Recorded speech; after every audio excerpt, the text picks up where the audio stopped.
It's my pleasure to welcome Brent Holladay with us today from Brevard Zen. We're going to be talking about peace of mind. You're welcome to come on up. Good morning. I've actually spoken here twice before, but I had a large white beard and looked more majestic. So I apologize for that. It's good to be here this morning. I am part of the Brevard Zen Center that meets here on Saturdays. Thus this funny bib, which is actually called a raksu. The story is that when the Buddhists were persecuted and went underground, they couldn't wear robes. So they developed this as a robe, originally made it out of rags, because that's all they had, and they would tuck it in their shirts so no one could see, and that's how they lived out their faith. But greetings. Again, my name is Brent. A little background. I was a minister for 20 years, Presbyterian minister. Served several churches. I currently working as a marriage and family therapist. I've been doing that since '08 in Vero Beach, where I have a private practice. I want to speak this morning on peace of mind. Now, I didn't know what topic to pick for this today, and I sort of wrestled around with it. Then I began to think, Brent, what's the most important thing to you? You're 64, you're getting older. What's the most important thing to you? And of course, you have your wife and your children, and those are the most important thing. But after that, what's the most important thing to you? And I came up with the fact that the most important thing to me is peace of mind. That out of everything that I have, it's peace of mind that is most important. Also connected to this, I had a subtitle, which I'll explain in a minute. Subtitle is How to Die Well. How to die with peace. And to get closure, to walk towards the end with peace and be able to let yourself go. True story about losing everything. Peace of mind. This is how I lost my mind and found it again. 3 years ago, I was the victim of an assault and ended up with a brain injury and had to have surgery, and it was quite a traumatic time. Pretty much lost everything. Money, where I lived. The only thing I had left was my wife.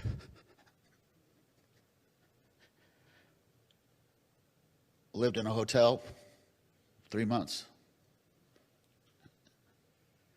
and just got by. Lost everything, but in losing everything, I found everything. It was pretty amazing. It was a tragedy. It was painful. There were horrible circumstances. When it was all over and the dust cleared, I found a peace that I'd never had before. And that started me sort of on a new journey. Even started me here, actually, to the Zen Center. So I almost lost my mind. But then I found my mind. And I found it in peace and in stillness. This topic also is important to me in terms of getting older. In my practice, I deal with a number of people, but I frequently deal with elderly people and older people. And I've asked myself a question as I get older: what makes a happy old person versus a grumpy old person? Because I want to be the happy one. I don't want to be the grumpy one. And I've noticed that the happy ones have somewhere along the line taken care of their stuff and found peace. They went to a counselor, they went to a priest, they did meditation, they did whatever they needed to do, and now they're happy. It's a struggle getting older because we have more behind us than we have in front of us, right? And when you look around behind you, if you don't see peace, that's an unhappy exit. So I deal a lot with people, helping them resolve issues. I teach a lot of mindfulness. to help people sort of get closure before they get closure, and to get peace before it's over, before it's ended. So many people in bitterness, so many people hurting, but can still have peace. I've written down just a couple of things. This is in no way exhaustive. Sort of a couple points to get peace or to pursue personal peace. One is to seek help, to seek the help of others, and don't be isolated. I'm naturally an introvert and a quiet person, although I've had a public jobs, public ministry, and I have these friends. These friends come to me and they look at me and they say, Brent, how are you doing? How are you really doing? And it drives me crazy. It's a love-hate thing. I hate it because I'm very personal, very closed off, but I love it because I know they care. And they care enough to invade my space. So I have a love-hate relationship with people. And yet, I need them. And part of the outcome of my accident is I invite more people in and allow more people to have a space in my life. I have friends who interfere, and it's a lovely thing. Also, in our fellowship over here, our Buddhist fellowship, same thing. It was about this time that I found out about Brevard Zen, and people very accepting of my story, very accepting of my path, and I committed to them. And again, I committed to their interaction in my life, even though Brent by himself may not like that. And it's made a huge, huge difference in my life. So seek the help of others and find peace in your interaction with others.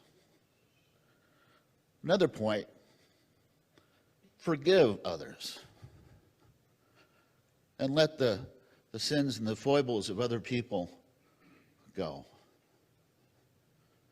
and take peace upon yourself instead. Many years ago, when I was a little more orthodox in my beliefs, I read where Jesus had said in Matthew that if you're not forgiven, you won't be forgiven yourself. That scared me to death, but it scared me in a good way. I had done church work for years. If you want to become a Buddhist, just do church work for years, okay? And you'll end up being a Buddhist.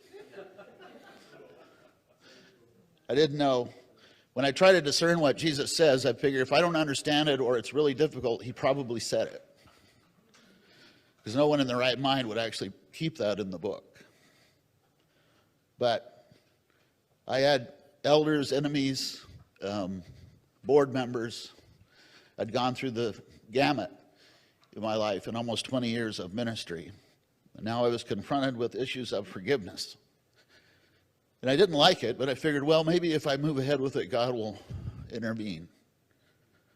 And sure enough, the first month, I literally prayed through gritted teeth, God, forgive Jim, forgive Bob, because I didn't want to do it. Then I got to the second month, and I could actually pray without gritted teeth. Then I got to the third month, and I could actually pray and sort of mean it. And then I got to the fourth month, and I could do what Jesus also said was pray that they be blessed. And I worked my way out of all that hurt and all that pain by forgiveness. Jesus taught, and Buddha taught, and as far as I know, unity teaches the idea of no separation, that our neighbor and us are joined, that we're one. We don't live in isolation. We live in connection with each other. And that, in fact, what we do to others, we do to ourselves, and what people do to us, they do to them. I've often wondered,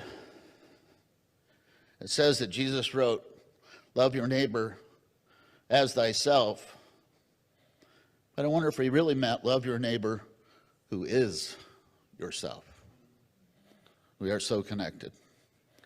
Love your neighbor who is yourself.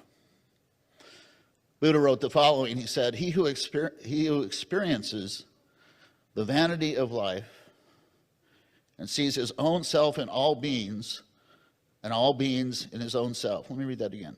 He who experiences the unity of life sees his own self in all beings and all beings in his own self. In other words, when I look at you, I'm seeing me. When you look at me, I'm seeing you. We're that close. We're that unified. We're that together. I had an experience not too long after I became a Buddhist. I don't know if I've ever actually shared this, at least publicly. But I was deep in meditation. Actually, that morning on the way to Zendo, I passed a homeless guy on the corner in Vero. I was several lanes over, and so I couldn't stop. It was cold. It was a cold morning. So I just kept going. Didn't think about the guy again. Completely put him out of my mind. And then in the middle of meditation here on that Saturday morning, suddenly it was like he fell on me. And I realized I was him and he was me. It was very profound. It was definitely a mystical experience, if you want to call that, because there was no separation. It wasn't just a thought or just an idea, but it was actual. And I got to see him as part of me and see myself as part of him. This is a hard one forgiving others, especially lately, right? You know, we're listening to this, and inevitably we will get in our car and leave and get behind somebody with a bumper sticker, and we'll have a decision that we have to make. But here's the rub. That person too is us, and we are that person. We don't like that. We want them to be different. We want our enemies to be different. But they're not. They're us, and we are them. So when you see that bumper sticker, just wave, no fingers.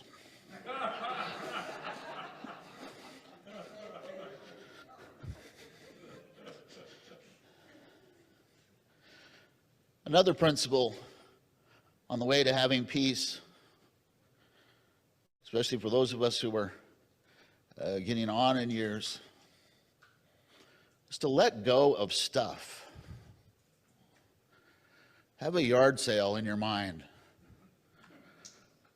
and get rid of it, because we really don't need it, most of it, whatever it is. Let go of your stuff and be generous. I lost everything, but I really didn't lose everything, and everything I've accumulated since then, no one can take away. It's part of me. I keep a change drawer in my truck.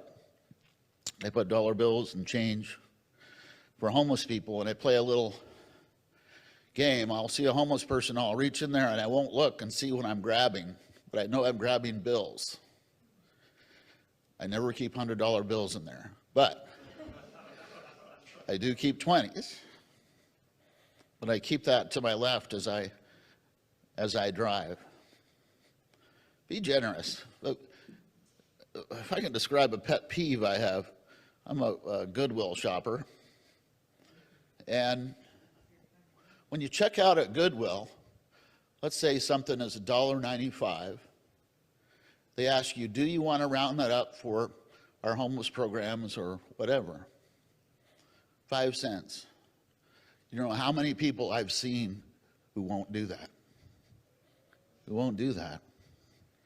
How bound up, how free, how lacking in peace. You can't give away a nickel.